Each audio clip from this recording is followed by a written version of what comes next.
Hello අයිබෝවන් සුබම සුබ දවසක් වෙනවා වෙන්ඩස් ජර්නික් එක තැන ඔයාලට.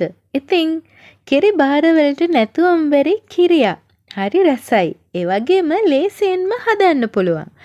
අපිට මේකට අවශ්‍ය වෙන ද්‍රව්‍ය හරිම සීමිත ප්‍රමාණයයි. මේක ඉතින් ගොඩාක් අමාරු දෙයක් කියලා පෙලක් අය හදන්න නැතිව ඉන්නත් හිතනවා. ඒ වුණාට කිරියා හරිම විදිහට හැදුවොත් හොඳම ලස්සන පාටට අපට කිරියා ගන්න පුළුවන්. මේ වීඩියෝ එකේ සම්පූර්ණයෙන්ම කිරියා හදන විදිහ මට පෙන්වන්න විදිහක් නැහැ. මොකද මේක වීඩියෝ කරනකොට ගොඩක් වීඩියෝ ක්ලිප්ස් මගේ අතින් මගේ ඇරිලා තියෙනවා. ඉතින් ඒක ගැන මං කනගාටු වෙනවා. ඒත් මේ කිරියා හැඳි ගන්න විදිහ ඔයාලට මේ පෙන්වන්න ආස හිතනින්ද තමයි ගෙනාවේ. මොකද ගොඩාක් අය මේක දන්නේ නැහැ. අනිත් එක චූටි ප්‍රමාණ හදන්නත් බෑනේ.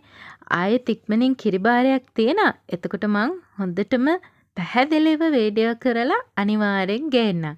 ඒ පොරොන්දුවත් ඔයාලට දීලා මං එහෙනම් අදට නවතිනවා. channel එක subscribe කරලා නැත්නම් subscribe කරලා bell icon click කරන්න කියලාත් ආදරෙන් මතක් කරනවා.